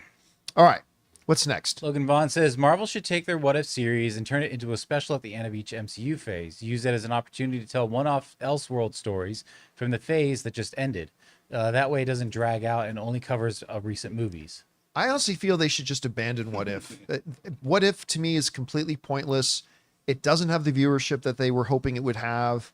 I would much rather them use their talent and people and resources to make things like X-Men 97 and to make other meaningful projects. Now, don't get me wrong. There are definitely episodes of What If that I really enjoyed. That zombie episode is still my favorite. The zombie, my favorite one is still the Ant-Man one. Hank Pym kills the Avengers. Yeah. I love that one. The Doctor Strange one. There's a number of them that I thought were really good, but most of them were just kind of throwaway kind of nonsense that really ultimately didn't mean anything, don't need to be there. Yeah, What If feels like we usually rail against, oh gosh, these Disney shows with just 8 episodes. I want less What If, I want better What If. I want the really, really strong episodes and they can to be expand longer. upon them. And I think that's what he's meaning, like this would be like a longer, like 45-minute episode. For sure. Make it a proper special. I gotta say, Andy Newton in the live chat says, what if Blade was real? Yeah, baby. Now that's a good one. What if That's Blade actually happened? Whatever. Oh, Whatever. no. All right, what's next? Jedi Master Super Mario says, tried to convince my parents to watch Game of Thrones and they couldn't get past the first few episodes. Got them to watch House of the Dragon and now they're hooked and are excited to go back and give Game of Thrones a try again. You get them back and you get them starting on that show. I don't want to hear none of this. They walked away. Ironically, that is also how I got into Game of Thrones. I kind of get it because the advantage that that House of the Dragon has is that most people watching it already know the world. Like it picks up assuming certain knowledge. Like most people who tune in to watch House of the Dragon in season 1 tuned in because they already know all these people understand Westeros. They understand the throne. They understand the families, the houses, all that kind of stuff. And so they were actually House of the Dragon was able to hit the ground running. Game of Thrones, on the other hand, when you go back and watch those first seasons, because I wasn't really completely hooked on Game of Thrones either in the first few episodes, but it has to really start from scratch, lay the foundation, building people's understanding of what this world is, whereas, House of the Dragon was able to pick right up from there and keep running. All right, what's next? The Jedi Master is back. Says going to see John Williams at the Hollywood Bowl tomorrow. I'm so excited. It's been a dream of mine to see him there for a long time. I've got some bad news for you. He's not conducting. Yeah, but he'll be there. I don't even know that he'll be there. Well, his music will be there. My guess is that he'll be there. I'm going to be there as well. I'm going to the John Williams show. Ann and I have been going every year for over 10 years now. Again, I've lost count how many years we've been going to this, but we go to it every year. But our understanding, if you actually look at the advertisement for it now, it's called Maestro of the Movies with David Newman. Mm-hmm. It's not with John Williams. Yeah, those days are. I think his plan was to do it, but he got ill recently. Now, I think he's over it, but every year, John Williams has actually been conducting the Maestro of the Movies concert less and less and less. He used to do the whole thing. Then he did 3/4 of it. Then he just started to do the second half of it. And then he only did the last third of it. And he's been doing less. The guy's in his 90s. I mean, he's like 92, 93 years old. But what I'm hoping is that he will still be there and intro segments and tell some stories. Because the stories are great. Yeah. And then let his protege, David Newman, whose father was John Williams's mentor. So there's some poetic beauty there. And then David Newman will conduct, and then John Williams will just tell some stories. So I'm hoping he'll be there, but I'm not even 100% sure he's going to be there. Either way, the concert will be fantastic. All right, what's next? Well, let's see. Oh, I forgot to scroll. The deep breath. Working on it. Sebastian S. says, watch the Captain America 2 teaser, getting Winter Soldier vibes. I really enjoyed the Falcon and Winter Soldier show, so I'm excited to see where this character goes next. I did not love Falcon and the Winter Soldier. I liked it. I thought it was okay. I was very excited about that show, and I thought it definitely had its moments. It certainly did some things right. And no, Bucky is not Captain America. Sam is not Captain America. Steve Rogers is Captain America. I'm one of those types of guys. Captain America is Steve Rogers is Captain America is Steve Rogers is Captain America. Oh, he's stuck in a loop. But, Falcon the Winter Soldier moved me a lot. It got me to the point where I was like, okay, I'm willing to give this a shot, to see Sam as Captain America. So it got me to that point. But I'll tell you, I thought the trailer was really good. That was really good. I'm excited to see where they go with it. Me too. All right, what's next? Hawk3 says, hey, John and crew. Let's let it sink in. Hawk3. Let's just let it sizzle. Sorry. All right, Apologies. we're good. Hawk3 says, hey, John and crew. Jonathan mentioned the power of film on Max yesterday, and I started watching. It's indeed powerful and moving and insightful. Every one of us film fans should watch this documentary. It's beautiful and made me cry at least 2 times in the first episode. Bring on the film. I want to know, why was there no marketing for this? I never saw any marketing for this thing whatsoever. I don't know. I only found out about this thing because of our viewers writing in to ask about it. So, I mean, it sounds great. Jonathan absolutely sold me on it, so I'm definitely going to be watching this thing. Anyone who has any real interest in filmmaking has to watch this. Okay. Yeah. All right, what's next? Cam says, hey, John and crew, do you think Sam Wilson not having the super soldier serum is noble of him, or he becomes a liability without it, especially if you're going up against Red Hulk? Super soldier serum or not, you can't fight Red Hulk. Yeah, you're not going to do anything right? there. We've seen other people with super soldier serum trying to fight a Hulk, and it's never worked out. I've also seen people with the super soldier serum who are a liability. Yes, yeah, that's Kirkland's true. Captain America. I have always He's Walmart thought Captain America. that at some point Sam will get the super soldier serum.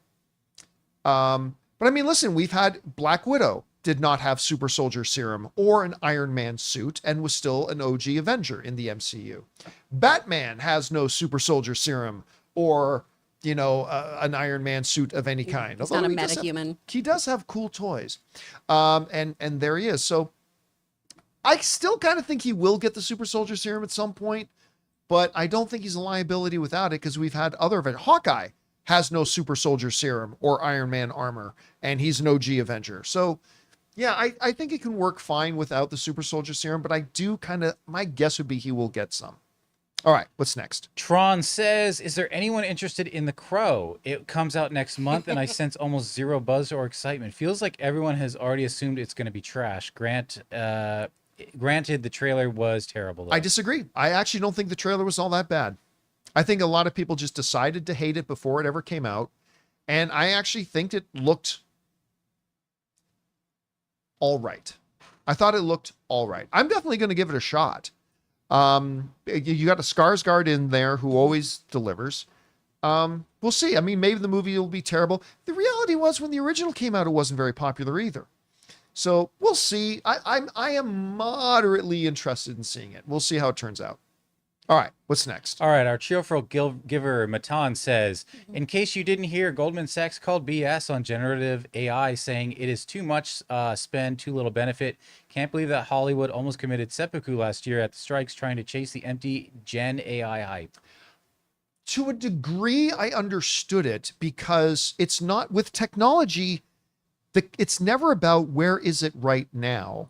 It's about where could it be 2 or 3 years from now. So I understood them wanting to not cut their own ankles out. Like I kind of understood that. Now there were issues that if you want to pursue AI and pursue the possibilities of that, you still got to make reasonable agreements with the people that it would affect the most, right? Like this whole idea that I think they try to pursue that. Oh, just by you being in our movie, we get digital rights to your likeness and all that kind of stuff, and we just automatically get it. No, that was ridiculous. But you know what you're seeing more of now? I was talking to my friends who are in IATSE. We were talking with Spencer and Laura the other day, and they said in the negotiations they're finding that more and more of the studios are kind of looking away from AI stuff because of the recent rulings that have come down that anything made by AI can't be copywritten. And if you can't copyright something, it has no value to you. Again, we're still at such the beginning stages of what AI will and will not do, how it will or will not benefit or hurt artists, benefit or hurt studios. I mean, I don't know. There is still such the wild, wild west. There's a lot to be seen still.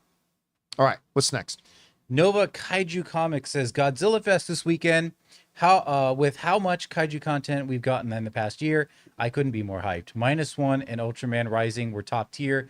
We also got Godzilla and Kong, Monarch, Gamera, and the Kaiju number 8 anime. What a time to be a kaiju fan. It is truly a good time to be a kaiju fan. And you know what's really cool about all that? The diversity of stuff. Like Yep. Godzilla -1 is so radically different from Godzilla versus Kong. Yep. And I had a ball with both of them. I mean, Godzilla -1 is the better movie, but I'm not gonna lie, I had more fun with Godzilla x Kong. I didn't see Godzilla in Godzilla -1 suplexing anybody else. I mean, come on. Ridiculous. Yeah, it just goes. I mean, and so you've got like radically different kinds of the material, Monarch and all that kind of stuff. So you're right. It's a really good time to be thing. By the way, I've had a number of people writing to me all excited, and I'm not trying to poo-poo on anybody's excitement. All excited, say, John, Netflix is going to release the black and white version of Godzilla -1. Yeah, it's called Minus Color. It's called Minus Color. It is, yeah. And I wrote to somebody today, and I said, and I mean this, I will never understand people getting excited about the exact same movie just destroying and discarding the hard work and creative work done by cinematographers and directors who created color palettes for their movies and understanding the look and the feel and the use of color and then the colorists and all that kind of stuff. I've never understood the idea of getting excited for the exact same movie, just throwing away all that creative work that other people put into it, like taking away the color. Like literally, it's just bring it into Adobe Premiere and hit the one filter, black and white. Wow, it's a totally... I don't get that. I don't know, Chris, do you get excited about a black and white version of a movie? I mean, I had that for Werewolf by Night when we had the color version of it coming out. Just if you're into that, you're into it. I don't want to yuck your yum. I'm not going to poo-poo your stuff. I definitely rewatched that when it was Werewolf by Night and they colorized it. Yeah. And it did look beautiful, but there is still something about the original black and white of it. Because you feel like you're watching an old movie. Exactly. See, here's the thing. There's an artistic part of it. Uh-huh. Let's take, for example, The Lighthouse by Eggers. Yeah. That had Robert Pattinson and Willem Dafoe. That movie was shot to be black and white. It was creatively composed to be black and white. Or like The Artist, remember that movie? To take advantage of the shades and all. The Artist is another great example. It was created to be that. Taking a movie that was created by artists and technicians and people to be in color, to make color a part of the palette of the film, and then just later to go, oh, black and white filter.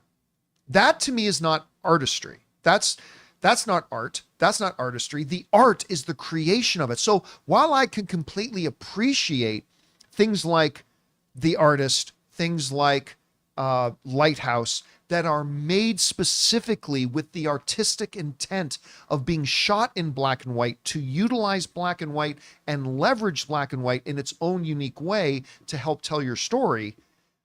If you equate that with just taking a film made artistically to be color and just hitting the black and white filter as the same thing, I don't, it's similar to films that were shot to be in 3D versus films that were later just converted to be 3D. Mm-hmm. There's a difference, and that's just the way I kind of see it. Yeah. All right, what's next? I believe in Joe Hendry says Saul did know it was May, not Asha, on his ship. He may be reckless, but he's not stupid. Really like the theme of Acolyte Episode 7. Fear and prejudice can lead to tragic events and the dark side. No, he didn't. He figured it out. Very much like the history of mankind.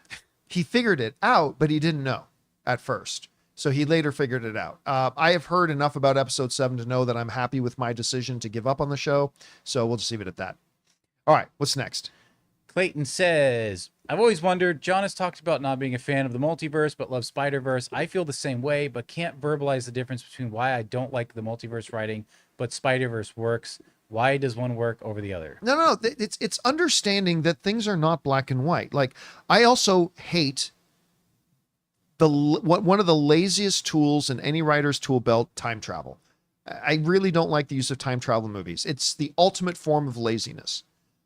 But that's not to say that there haven't been times that it's worked for me very well. Like, again, I always bring these movies up. Star Trek IV, The Voyage Home, Back to the Future. There are a couple of others. There are, just because there's something that in general, like, for instance, I don't like jalapenos. I don't like jalapenos. But that's not to say that there aren't some recipes where jalapenos are used that I actually then really appreciate it. So with multiverse, it's the same thing for me. And basically speaking, it's a stupid thing to use.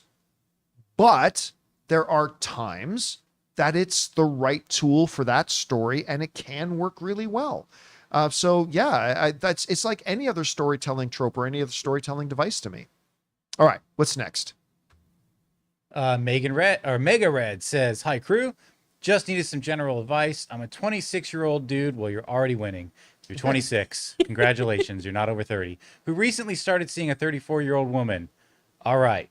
She's great, fun, supportive, and all around cool. I can't help but be self-conscious about our age gap. Just wanted some wisdom. This is a two-parter. I think it's two, but I think that was the whole thing. Can I just say, dude, 34 is not old. So no, relax. that you're basically she's younger than us. You're both in the same age bracket, really. Yeah. Exactly. Now, if you were like 18 dating somebody in their mid 20s, that is a different situation, right? You're at different points in your life. You can't drink, you can't rent a car, etc. But age is just a number, and as long as you guys are on the same page, that's totally fine. You might be a really mature, like 26-year-old too. And I was gonna say, like at 26 or 30, you're both kind of in the same stage of life too. Exactly. I don't see the issue unless like you're a college student and she's your professor and you're very aware of that. I mean, like you're an older college student, and in 4 years you're still both going to be in your 30s. Exactly. Yeah, for 2 years you're both in the same. Like I thought you were going to say something like there's a 21-year age. But by the way, even if it was 21 years, I'd still say so. I'd just say, are you guys happy? That's the main thing. And if you guys are happy, then. If the age is something that you are going to fixate on, that's something that you need to work on and discover about yourself. And if there are issues, I would suggest you maybe start investigating that the issue isn't age. It might be something else that's bothering you. Yeah. Anyway. All right. Not that I'm a relationship expert. Okay. What's next? Okay. Jerome says, do you think the Frenchie Kimiko storylines were a waste of time if it was just about them having a conversation about their guilt over their past? Also, do you think Sister Sage and her plan is going to be important in future episodes? Yeah, the Sage thing, absolutely. With the Frenchie and Kimiko, I think they're still laying the groundwork for it. Listen, I was bored and didn't like Huey's dad story that they were doing. I thought, this is such a waste. This is such a waste. And then the payoff came. And I'm like, oh my God, that was so worth it.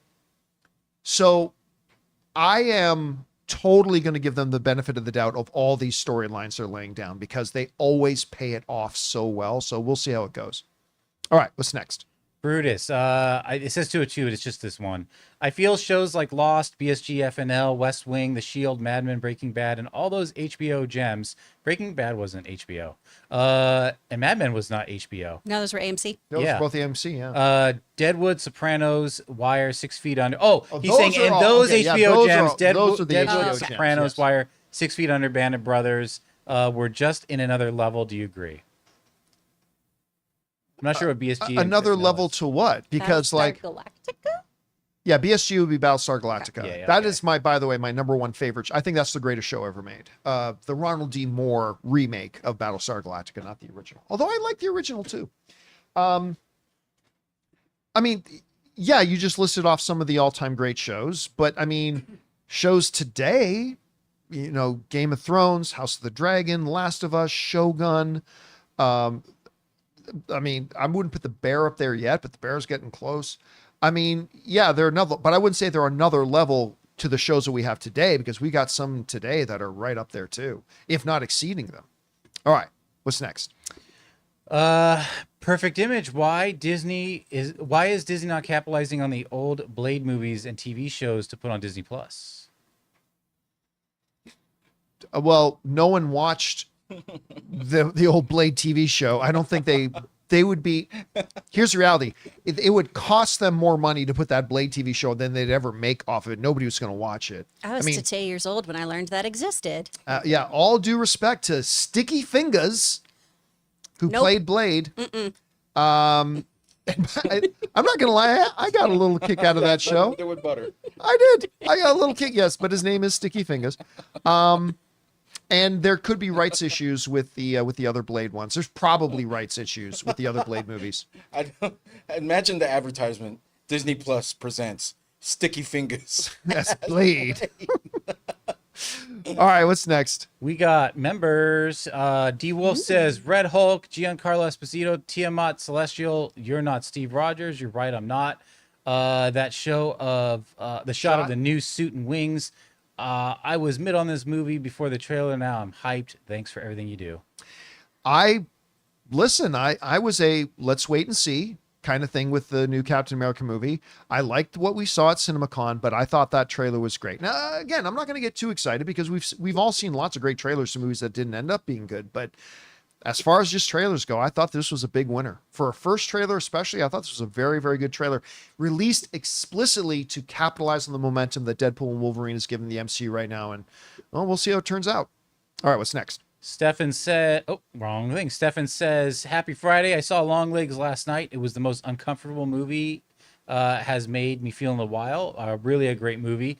Nicolas Cage is unrecognizable in this role. I highly recommend. Enjoy your weekend. Yeah, I'm hoping I can get to see it tonight. Because if I can't see it tonight, I'm probably not going to be able to see it till like next Tuesday or something. So I'm really hoping we're going to Fly Me to the Moon is my number one priority. And then after that, hopefully we're going to get to see Long Legs too. All right, what's next? Unofficial. God, why do I keep going to that one? Unofficial something. I'm going to say unofficial. Hey, John and crew, over under 30% Chris Evans appears in Captain America Brave New World. Thanks for entertaining me during my work days. Keep up the amazing work. I'll say under. 30's big. 30's too high. I'm going to say under. Narratively, I like the idea that Old Man Steve shows up. But functionally, they know they already face a big uphill battle in getting people to identify Sam as the new Captain America. And I think having Steve there may work against that. Now, you could make the argument, well, no, it could be a passing of the torch. Already did that at the end of Endgame. He literally took the shield and handed it to him. So I'm not going to say it's 0, but I'm going to go under 30. Steve Rogers absorbs the power from the dead celestial and it euthanizes. No, not euthanizes. That means Whoa. he dies. It Euthanizes him. It invigorates him. I caught myself. It invigorates him and he becomes young again. And he takes up the shield again. Just muddies the waters. Let's see him be Cap. Yeah. He won't be At least Cap. for He'll a just be while. like, you know. Look, I believe that Chris Evans will be back at some point. And I believe he will be Captain America again. But at least give Sam some time here to be Cap. And yeah, I think Chris is right. It would just kind of muddy the waters, I think. All right, what's next? King Daddy Goat says, hey, John and crew, look at us doing a Friday show. Just wanted to share my relief that Marvel is finally addressing the celestial in the ocean. In the new Captain America Brave New World trailer, dreams really come true. Thanks, Bring on the Filthy. While I'm glad they're finally doing it, I still would have, if I ever again have an opportunity to sit down and chat with Kevin Feige, I'm going to ask him, so what's the deal with like never in like the 12 projects that have come out since Eternals, never even mentioning this like global phenomena of this god coming out of the ocean? It would be interesting to find out, but I'm glad they're finally addressing it. All right, what's next? JMH says, Longlegs is tracking for $20 million opening. If those estimates hold, it'll be the biggest debut for Neon's history, even bigger than Parasite. Yeah, I actually saw a report that said 25 million, which I'm not going to lie to you, shocked me. I would have guessed like 5. I think most people would have guessed like 5. So if it does come out that big, that is a huge win for them. Massive. All right, what's next? Sir Malmston says, Will Ferrell says he was offered $29 million for Elf 2 and turned it down. Would a sequel have any chance if recast? Oh, God, no. No, because that was a Will Ferrell movie. Yeah. Yeah, Elf is a Will Ferrell film. Well, and he and Jon Favreau have both talked about this ad nauseum about how that movie that we made was perfect and we never want to touch it again. We did what we needed to do. It's done. And you know you're committed when you turn down $29 million. Yeah, I don't think he has a hard time making money. No. But 29 million is 29 million is 29 million. But Yeah. 29 million is... If he likes to go to Eurovision every year, that would help with those tickets. But here's the question, though. When he was offered that, what would he have had to have given up to shoot Elf 2, Sure. though? Right? So that becomes part of the conversation. Well, but no, it's one of those movies where the movie itself is just the vehicle for the performer. Right? It's not like they wrote Elf, came up with this idea for Elf, went out and said, okay, out of all the casting, we pick Will Ferrell. It was always a Will Ferrell project. And so it would be, I don't think you can do it without Will Ferrell. I really don't. All right, what's next? Let's see. Jeremy Miller says, Happy Friday. Yeah, hey, happy Friday, John. Have you thought about bringing back Thoughts on Walks? Love those videos. I love them too. And the answer to that is yes. I remember thinking a long time ago I want to start doing Thoughts on Walks or a variant of it, like fireside chats, where I just light the fire. Now that I'm actually have the office back here at the house, it makes it a lot easier to do those. So yes, you will be seeing the return of like either the fireside chats, Thoughts on Walks, whatever. Those are coming back for sure. All right. Last one. What's next? Okay. Sal Duel says, with Agatha and Captain America 4 trailers coming out this week, what do you think MCU will show or reveal at D23 SDCC? Oh, who knows? The one thing that I'm hearing, and it does sound like it tracks, is that at SDCC, they're going to focus on the movies. And at D23, they will focus on Disney Plus television. At least that's what I've been hearing. So I don't think they're going to be using D23 to give us our first looks. With maybe the exception of Thunderbolts. They'll probably drop a first look at Thunderbolts at Comic-Con. Yeah. But other than that, I think it'll probably be more announcements. Now, again, the last time we got a bunch of announcements from them, Blade, and where's Blade? But I think it'll be more announcements than anything else. Hopefully one of those announcements will be a new release date, because I don't believe they're going to make that November release date anymore. But that 2025 release date. Hopefully a new release date or a shooting beginning date for Blade, something like that. Don't want to get Ray's hopes too high. Funny. But hopefully that'll be. What do you think? What are you expecting to see out of Marvel coming out of this Comic-Con? I knock my stuff over. Honestly, because you're going to be there. I am going to be there. I don't know what I'm going to get to see because I get to do press and stuff. Well, you'll never get to be in Hall H. No, and nor do I want to be. I'm going to be honest, y'all. I don't do well in tight spaces. I don't do well in lines. So I'm just excited to hear things from people. I feel like it's just going to be announcements about the 2025 year that we're going to get, TV shows, that sort of thing. Comic book news. I feel like they're maybe going to work a bit on the synergy to kind of counter what DC has promised of having everything come together into one nice little package. Right. Yeah. All right, guys. And that'll do it for today's installment of the John Campea Show podcast. Thank you so much for being here and making this little show part of your day. big special thank you to all of you guys who sent in questions. Number one, because you gave us great fun things to talk about. But number two, you supported this channel as you did it, and all of us involved with the show. Thank you guys so very much for your support. I'm going to have an open mic tomorrow, guys. So hope you guys will, those of you who got a little bit of time tomorrow, will come on back and join me for an open mic. I want to thank the people in the room with me. Ray Ora. Have a good weekend. Be safe. Jonathan Voico. See you guys. Chris Carr. Bye. My name's John Campea. And until next time, my friends, bye-bye.